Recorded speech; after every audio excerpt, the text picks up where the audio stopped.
네, 안녕하세요. 목소리 잘 들리시나요? 네, 감사합니다.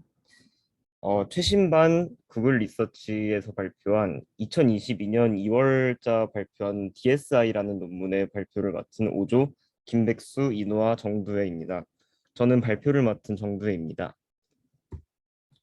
먼저 본격적으로 이 논문을 소개하기 앞서서 왜 이 논문을 선정했는지에 대해서 간단하게 말씀을 드리고 갈게요.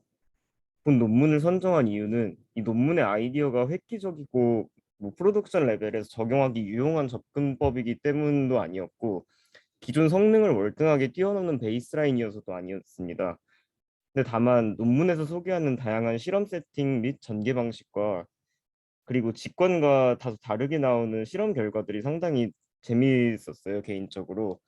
그리고 현재 리트리벌 분야에서 주류 논문인 댄스 패스지 리트리벌에서 이제 다음 패러다임으로 넘어가는 징검다리에 있는 논문이라고 생각했기 때문에 본 논문을 선정하였습니다. 이제 발표 순서는 다음과 같이 먼저 도큐먼트 리트리벌이 무엇인지 간략하게 말씀을 드릴 거고요. 다음으로 관련해서 이전에 어떤 연구들이 있었는지 살펴보고, 그리고 이번 논문인 Differentiable Search Index가 무엇인지에 대해서 소개해드린 후 마지막으로 개인적인 의견을 좀 덧붙이면서 발표를 마무리 짓도록 하려고 합니다. 먼저 도큐먼트 리트리벌, 정보 검색, 문서 검색이 무엇인지 간단히 살펴보면요. 사용자가 입력한 질이 쿼리라고도 하는데 이 쿼리에 대해서 관련 있는 문서 집합 내에서 질의와 관련된 순서대로 문서들의 랭크드 리스트를 도출하는 시스템을 의미합니다. 일반적으로 이런 리트리버를 수행할 때는 문서 집합 내에서 해당 문서의 인덱스를 반환을 하기도 합니다. 이제 좀 괜찮은 그림이 있어서 가져왔는데 그림과 같이 사용자가 어떤 쿼리를 입력을 했을 때 이제 대규모의 문서 데이터베이스에서 이 쿼리와 관련 있는 문서를 관련도 순으로 추출을 해가지고 사용자에게 전달해 주는 게 문서 검색입니다. 다음으로 본 논문에서 사용된 이 리트리버의 매트릭인 hit at k 지표에 대해서 간단하게 설명드리겠습니다. hit at k는 검색 시스템이 사용자 입력에 대해 관련 있는 상위 K개의 문서를 추출했을 때 요구하는 문서가 그 안에 포함되어 있으면 1, 없으면 0을 카운트하는 방식으로 평균을 내는 지표입니다. 이 그림에서 보시면 유저 A가 입력한 질문에 대해서 관련 있는 문서가 A고 유저 B가 입력한 질문에 대해서 관련 있는 문서가 E라고 할 때 이제 이 리트리버 시스템이 각 질문에 대해서 상위 5개의 문서를 이렇게 반환한 결과 유저 A가 원하는 문서는 여기에 반환이 돼 있죠. 반면에 유저 B가 원하는 문서 E는 여기 반환이 돼 있지 않아요. 그래서 유저 A에 대해 1을 카운트하고 유저 B에 대해 0을 카운트해서 평균을 낸 2분의 1 값을 히트 레이트라고 이런 방식으로 계산하는 매트릭입니다. 그래서 이런 히트 K 값이 1에 가까울수록 검색 시스템의 성능이 좋다고 할 수 있겠습니다. 이제 다음으로 도큐먼트 리트리벌과 관련해서 시기별로 가장 활발하게 사용되었던 방법에 대해서 알아보겠습니다. 이제 2000년대 이전에는 TF-IDF, BM25 등의 단어 빈도수 기반의 문서 검색 방식으로 동의어나 동일한 단어인데 문맥에 따라서 다른 의미를 나타내는 표현에 대해 반영돼, 반영된 검색 시스템이 아니었어요. 근데 여러분도 잘 아시다시피 2019년에 버트 모델이 등장하면서 그 시멘틱한 특성을 잘 파악하는 IR 모델링이 가능해지게 됩니다. 그래서 지금까지는 아무래도 이제 버트 리랭커 내지 DPR 기반의 논문들이 많이 지금 활발히 연구가 진행이 되고 있고요. 또 아무래도 작년부터 트렌드가 트렌드인 만큼 라지 스케일을 활용해서 도큐먼트 리트리버를 어떻게 할지에 대한 연구가 굉장히 활발하게 이루어지고 있는 추세에 있다고 할 수 있습니다. 그 중에서도 가장 좀 눈여겨볼 만한 논문이 댄스 패스지 리트리벌이라는 재작년에 발표한 논문인데요. 이제 이 방식을 간략하게만 말씀을 드리면 두 개의 인코더를 각각 쿼리 인코더, 패스지 인코더로 설정하고 각각 쿼리와 도큐멘트 입력을 넣어서 임베딩을 생성한 뒤에 닷 프로덕트 기반의 시밀러리티를 계산하여 학습하는 방식입니다. 이제 여기에 따로 표시는 안 됐지만 또 다른 얘기긴 한데 여기 인배치 네거티브의 아이디어가 매우 강력하니까 꼭 한번 읽어보시는 걸 또 추천드리겠고요. DPR은 이런 식으로 학습을 하는데 추론 시에는 밉스 방식을 사용을 해요. 그래서 전체 패세지 셋을 패세지 인코더에 통과시켜서 모든 패세지에 대한 임베딩을 먼저 생성을 합니다. 다음으로 각각의 쿼리에 대해서 쿼리 인코더를 통과시켜서 임베딩을 만든 후 모든 패스지 임베딩과 닷 프로덕트 연산을 수행한 후에 값이 가장 높은 순서대로 relevant ranked 리스트를 생성을 하게 되는데요. 그런데 본 논문에서 이러한 과정의 문제점으로 지적하는 부분이 다음과 같습니다. 이제 MS 마르코 셋을 예로 들면요. 전체 패스지가 약 900만 개 정도 되는데 모든 쿼리에 대해서 각각 닷 프로덕트 연산만 900만 번씩 수행을 하면서 맥시멈 값을 서치하게 됩니다.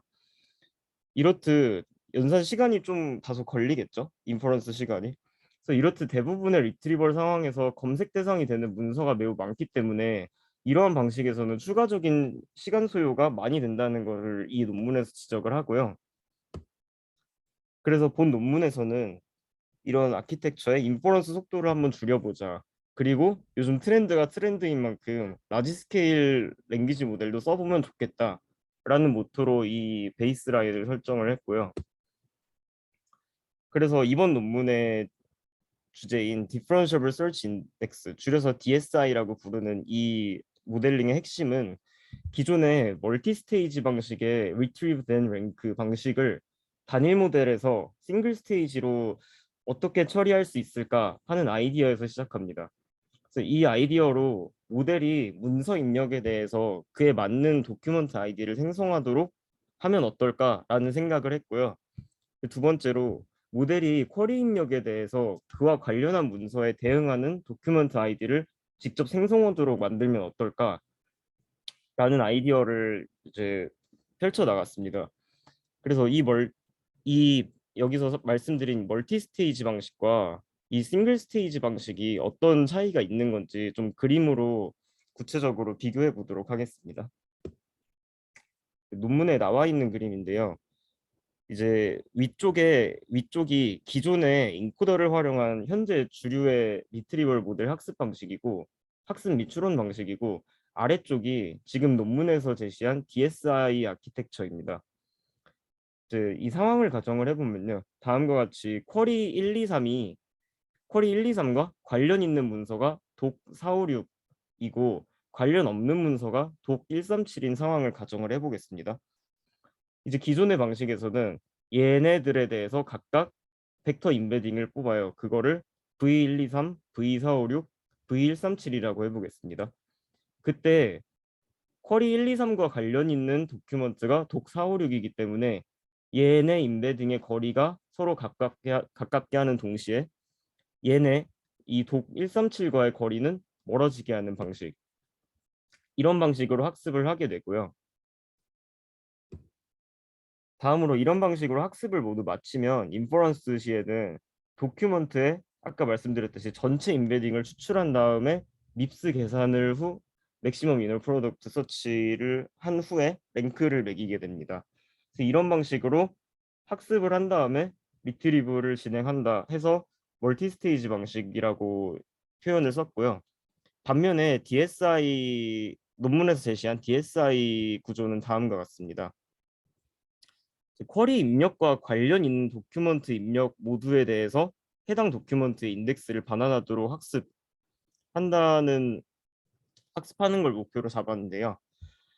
사전 학습된 T5 모델을 이게 T5 구조인데 얘를 추가 학습시켜가지고 네모 박스와 같이 아까랑 동일한 상황인데 쿼리 1, 2, 3을 입력으로 넣어도 이와 관련 있는 문서의 아이디인 독456이 나오게 하고 독456이라는 문서 입력을 넣어도 독456이 나오게 하고 반대로 독137이라는 문서 입력을 넣었을 때 이에 해당하는 문서 아이디가 나오도록 이런 방식으로 학습과 리트리버를 좀 통합하는 아이디어를 제시를 했습니다.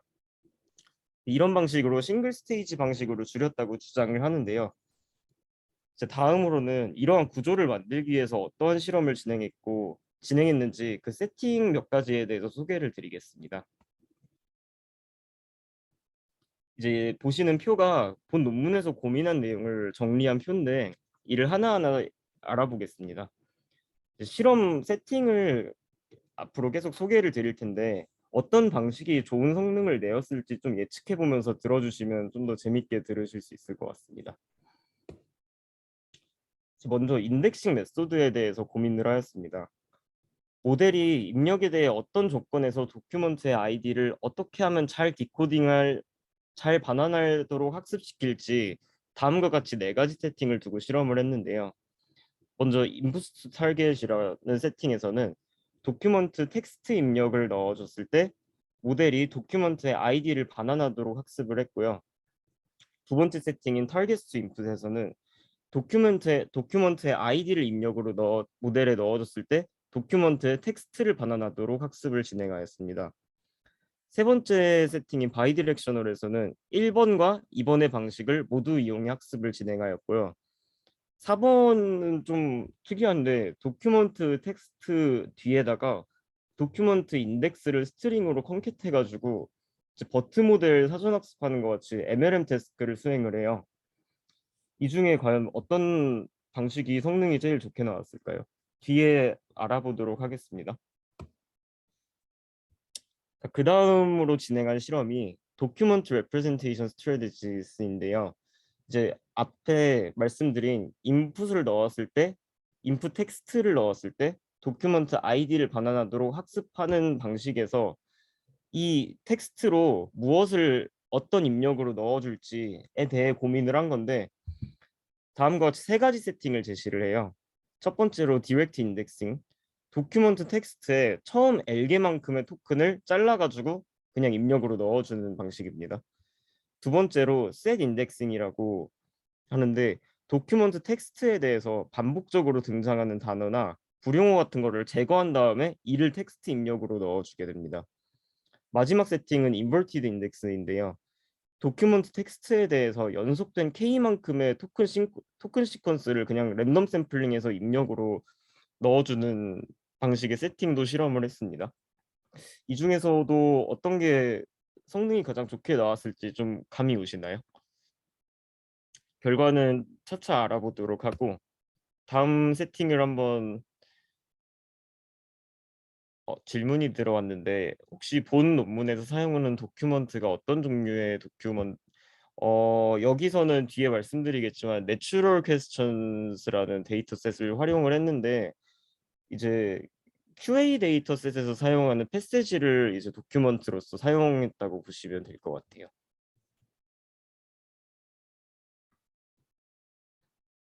네, 일단 네. 그러면 다음 실험에 대해서 소개를 드리겠습니다. 이제 다음으로 문서의 아이디를 어떻게 표현하고 어떻게 디코딩할지에 대한 실험도 이루어졌는데요. 다음과 같이 세 가지 세팅을 설정을 했는데 첫 번째 세팅부터 먼저 볼게요. 첫 번째 세팅은 Unstructured Atomic Identifier로 라고 이름을 지었는데 저 도큐먼트에 그냥 임의로 고유 정수 아이디를 부여를 하고 이거를 도큐먼트 아이디로 사용을 한 거예요. 그래서 T5 모델에 넣었을 때 last hidden state 벡터를 추출해서 이거를 도큐먼트 개수만큼 차원의 벡터 공간으로 매핑한 후에 소프트맥스를 적용을 해요.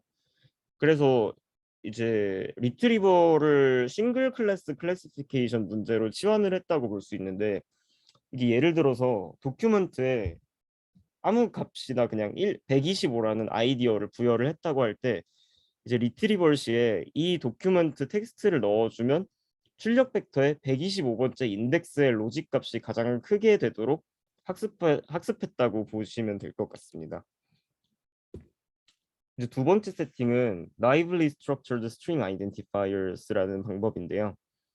이제 앞의 방법과 마찬가지로 도큐먼트에 임의의 정수 아이디를 부여해서 도큐먼트 아이디로 사용한 건 동일한데 근데 이러한 도큐먼트 아이디를 앞선 방법에서는 클래시피케이션 문제로 치환을 해서 반면에 얘를 스트링으로 다루고 얘를 빔서치를 적용해서 디코딩하도록 해요. 생성하도록 해요.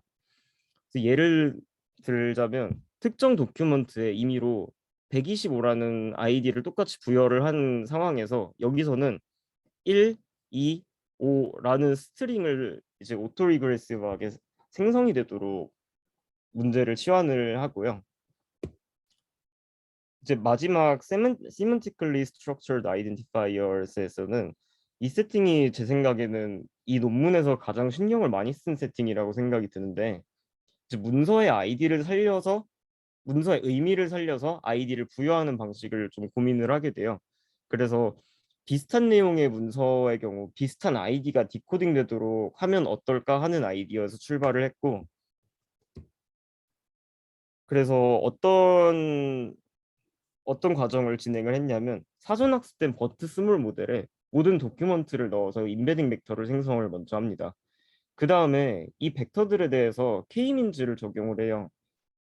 그리고 이 K민즈를 적용하면 이런 식으로 이제 그룹들이 막 생기겠죠. 걔네들 안에서도 또 반복적으로 K민즈를 적용을 해가지고, 네, 이거는 이 알고리즘에 대한 수도 코드인데 이런 식으로 임베딩이 잘게 잘게 쪼개지도록 만드는 거예요. 그래서 처음에 이런 식으로 도큐멘트 전체의 임베딩에 K민즈를 적용해서 이제 여러 그룹으로 쪼개고 또 다시 이 그룹들을 쪼개서 하위 그룹으로 분해하고 이런 과정을 계속 반복해서 아이디를 설정을 하게 되는 건데, 맞아요, 맞아요. 계층적 군집화라고 보시면 이해하시면 편할 것 같아요. 그래서 이런 메소드를 적용한 결과 아이디가 1로 시작하는 문서들은 예를 들어서 좀 다소 비슷한 내용들을 공유할 것이다 라고 추론을 할 수가 있고, 더 좀 나아가서 아이디가 1, 2로 시작하는 문서들은 더 공통된 내용을 공유할 것이라고 예상을 할 수 있어요. 그래서 이러한 방식으로 이제 문서의 의미들과 도큐먼트 아이디를 연결 지을 수 있지 않을까 하는 아이디어를 여기서 이제 개진을 한 거고요.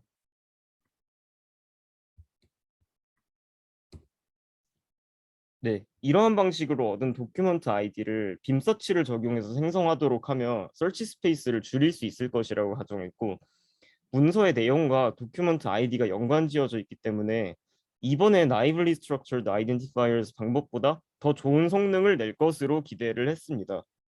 근데 과연 더 좋은 성능이 나왔을지는 뒤에서 또 보도록 하겠고요. 그래서 이 세 가지 방법을 정리를 하자면, 첫 번째, 두 번째 방식이 문서에 아이디를 부여하는 방식이 랜덤 방식으로 동일한데 아이디를 어떻게 추출하는지가 다르고요. 이제 위에는 분류고 아래는 생성이었죠. 두 번째, 세 번째 방식이 아이디를 추출하는 방법은 같지만 문서에 아이디를 어떻게 부여했는지 그 방식이 다릅니다. 세 번째가 이제 의미론을 좀 고려한 아이디 부여 방식이라고 여기서 주장을 했고요. 이제 또 문서와 아이디 쌍과 쿼리와 아이디 쌍을 효과적으로 학습시키는 방법에 대해서도 실험을 하였는데 이제 두 가지 세팅을 뒀어요. 이제 문서와 도큐먼트 아이디 페어를 먼저 학습시킨 다음에 이 과정에서 이 문서의 이 트랜스포머 모델 안에 문서에 대한 정보가 메모리로 남아있게 된다고 가정을 했고, 그 다음 쿼리랑 그 쿼리와 관련한 문서의 도큐먼트 아이디 페어를 얘를 먼저 학습시킨 나중에 학습시키는 방법을 세팅을 하나 뒀고요. 두 번째로 이 둘을 그냥 선후 관계 따지지 말고 동시에 학습시키자 이런 세팅을 뒀는데 두 번째가 더 좋은 결과가 도출이 됐다고 해요. 그 이유는 예상을 해보자면 1번 방식으로 했을 때 얘를 아무래도 나중에 학습하기 때문에 좀 폴게팅이 발생을 하였을 거라고 추측이 되고요. 네. 그 실험은 말씀드린 것 같이 내추럴 퀘스천 데이터셋으로 실험을 했고요. 이제 세 가지 다른 크기의 셋을 이용을 했는데 이 크기에 대해서도 좀 뒤에 보시면 알겠지만 되게 다른 결과들이 나와서 한번 이거에 주목해 보시면 될 것 같습니다.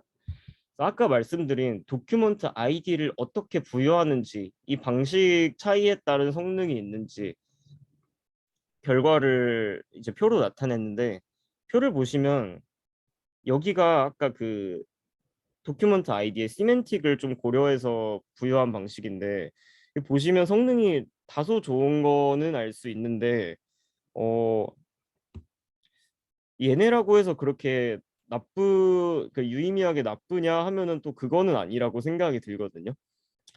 그리고 되게 저는 또 여기서 주목한 점이 데이터셋의 크기가 10K, 100K, 320K로 증가를 하면 뭔가 이 히트레이트가 일관되게 증가하거나 감소하는 양상을 보일 거라고 생각했는데 이제 DSI 맨 마지막 로우를 보시면 이게 그런 어떤 패턴을 띠고 있는 것 같지는 않죠. 그래서 이 부분에 대해서는 평가 데이터셋 자체의 한계점이 있긴 할 수도 있겠다라는 추측을 해봤고요.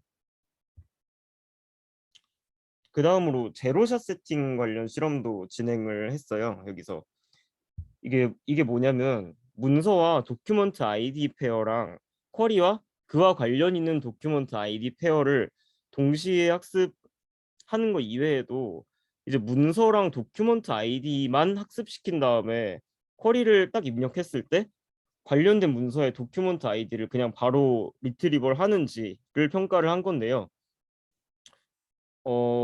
이제 NQ10K 데이터셋을 제외하면은 되게 특이하게도 시멘틱 아이디 부여 방식이 저는 다 좋은 성능을 낼 거라고 생각했는데 이 데이터셋을 제외하면 그냥 클래시피케이션 문제로 치환해서 푼 게 더 성능이 좋게 나오더라고요.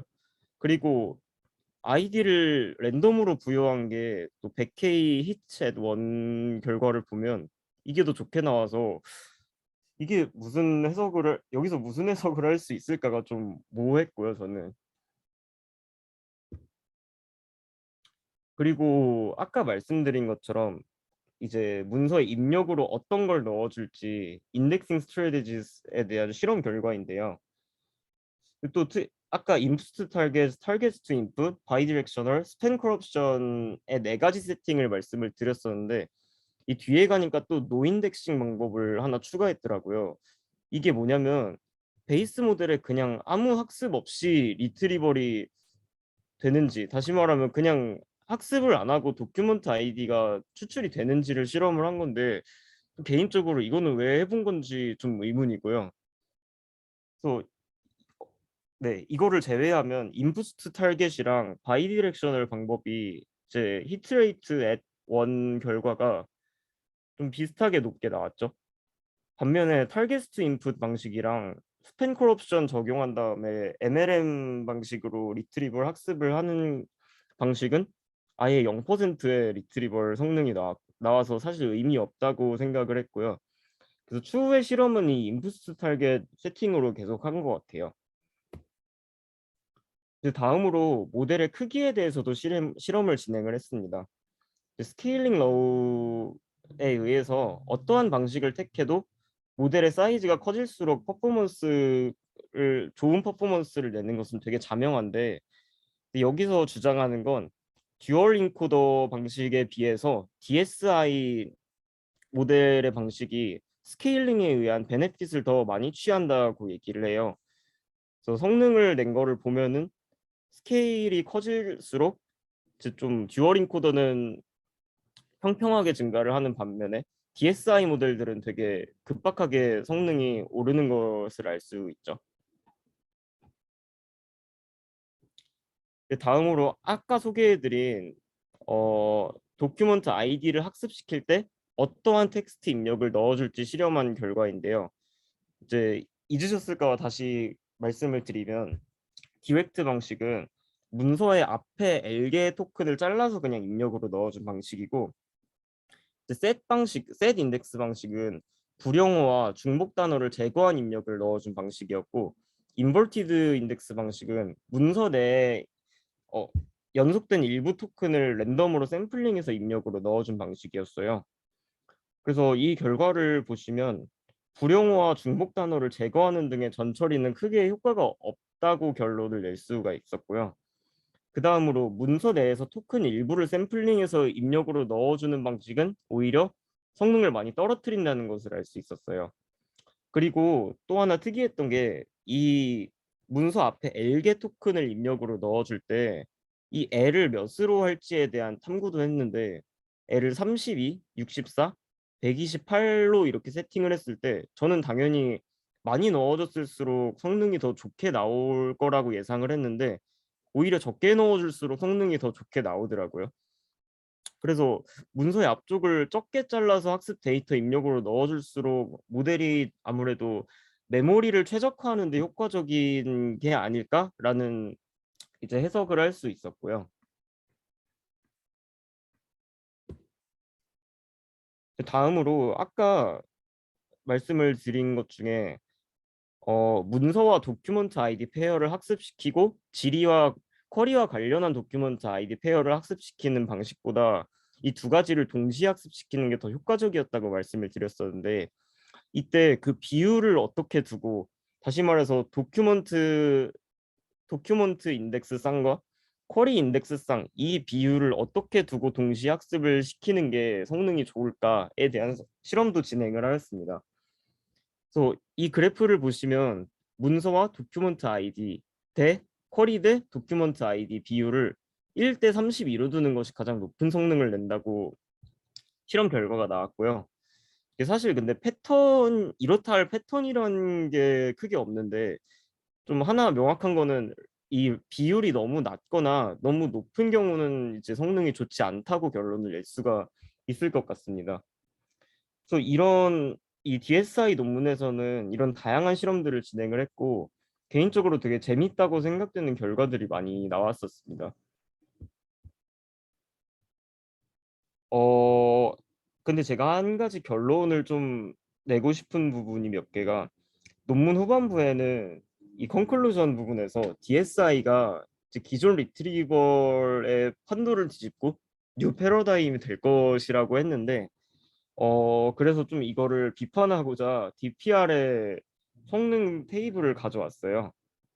근데 앞선 숫자들을 기억하실지 모르겠는데 이 똑같은 NQ 데이터 셋으로 실험한 게 있어요. 이제 얘 DPR 논문 같은 경우는 탑 20에서 히트 레이트를 계산을 했고 DSI 같은 경우는 탑 10에서 히트 레이트를 계산을 한 거라서 이게 1대1 비교는 조금 어려울 수도 있는데 어 점수 차이가 보시면 여기서부터는 로그 스케일로 좀 증가를 한다고 하면은 기존 패러다임을 뒤집는다기에는 이게 아직 성능이 많이 모자르지 않나 생각을 조금 개인적으로 해봤고요. 그래서 이 논문의 한계점으로 제가 생각한 거 몇 가지가 문서 내용에 변형이 가해지거나 이 DSI 모델에서 새로운 문서가 삽입될 경우에 좀 대응책이 미흡하다는 생각이 들었고 아무래도 문서의 내용을 외운 걸 바탕으로 아이디를 이제 리트리버를 하는 방식이기 때문에 그리고 평가 데이터셋으로 내추럴 퀘스천 데이터셋만 사용했는데 좀 이거 말고 이 앞서 보여드린 DPR 논문처럼 이제 다른 데이터셋으로도 좀 평가를 할 필요성이 있지 않았나 생각이 들었고요. 그리고 DPR 등의 기타 주류 베이스라인 DPR을 이제 비판을 했으면 이 베이스라인의 결과를 좀 비교 대상으로 많이 추가했으면 좋았겠다는 아쉬움도 개인적으로 들었어요. 그리고 직관과 상반되는 실험 결과들이 많이 나왔는데 이거에 대해 해석이 조금 부족한 부분이 있었고 근데 다소 좀 군데군데 엉뚱한 실험들도 많이 포함돼 있다는 생각을 개인적으로 해봤습니다. 그래서 또 추가로 이름을 왜 디퍼런셔블 서치 인덱스로 지었는지도 의문이고요. 오히려 토크너이저블 서치 인덱스로 지었으면 더 직관적이었겠다는 생각이 들었습니다. 다만 이 논문이 주는 인사이트도 꽤 크다고 생각하는데 우선 식투식 모델을 사용해서 좀 되게 새로운 리트리버 어프로치를 탐구했다는 것만으로도 저는 되게 참신하게 다가왔어요. 그 두 번째로 이거는 진짜 처음 봤는데 도큐먼트에 부여되는 아이디에 대해서 되게 다양한 방식으로 탐구를 했고 이런 거는 진짜 본 적이 없어서 이 도큐먼트에 어떤 아이디를 부여했을 때 이게 성능이 좋게 나오는지에 대한 좀 신호탄이 될 수도 있지 않을까 하는 생각이 들고요. 또 텍스트 인풋에 대해서도 되게 여러 가지 의미 있는 고찰을 해서 이런 부분에서는 되게 네, 좋은 인사이트를 주는 논문이 아니었나 생각이 듭니다. 다만 프로덕션 레벨에서는 사용하기는 저는 개인적으로 DPR이 더 좋을 것 같다는 생각은 듭니다. 아직까지는. 네, 여기까지가 제가 준비한 내용들이었고요. 이게 실험들이 좀 많고 논문 순서가 중구난방이었는데 제가 그 논문 순서를 따라가지고 이게 이해가 안 되시는 부분이 있을 수도 있는데 혹시 편하게 질문 주시면 될 것 같습니다, 이제.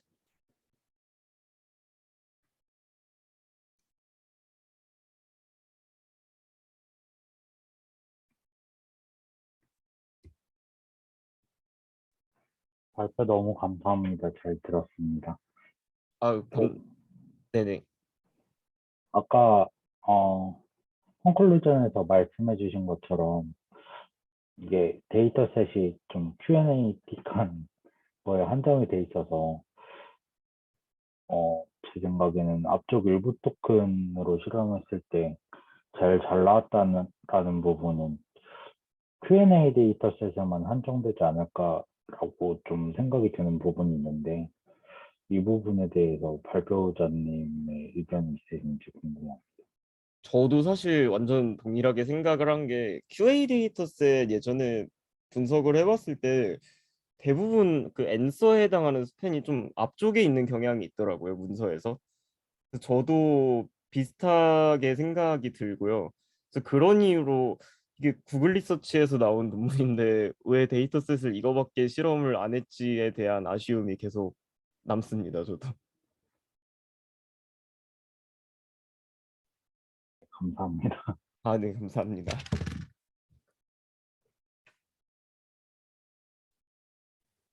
근데 네, 역으로 다르게 생각을 해보면, 뭔가 이 논문을 읽은 상태에서 이제 다른 데이터셋에서도 이것저것 실험해볼 만한 거리도 많을 것 같아요. 역으로. 네네. 역으로 생각하면 맞는 게 진짜 NQ 데이터셋보다도 이제 다른 데이터셋에서 더 유의미한 결과가 나온다면 네, 그것도 되게 다른 인사이트를 줄 수 있을 것 같아서 저도 동의하는 부분입니다.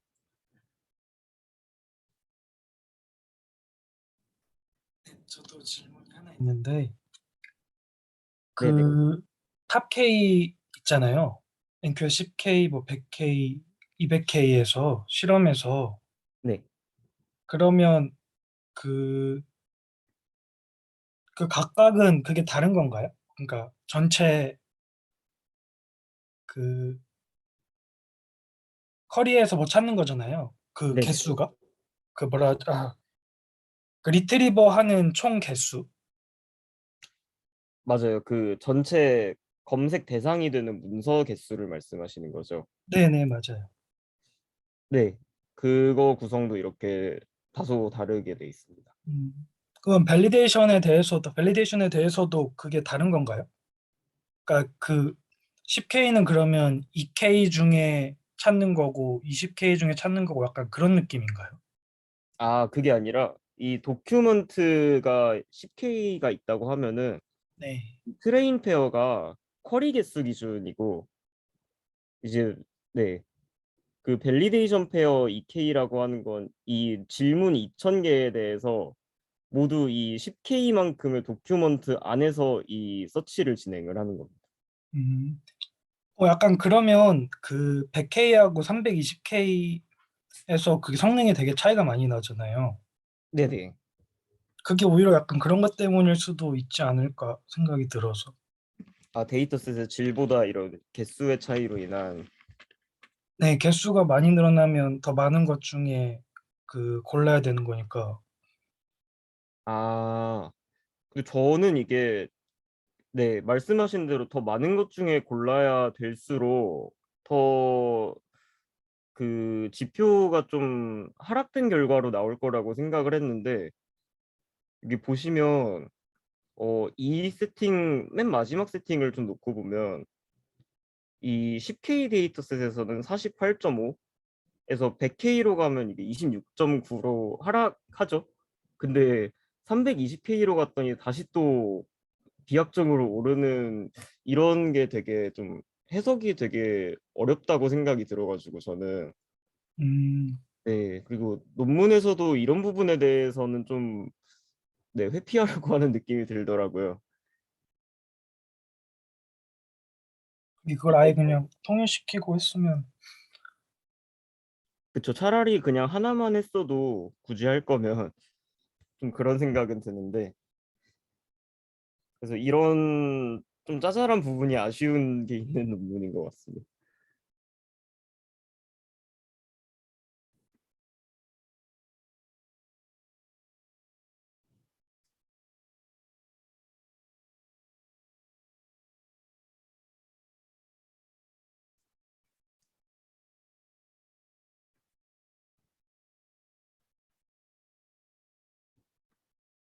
혹시 질문 더 있으실까요?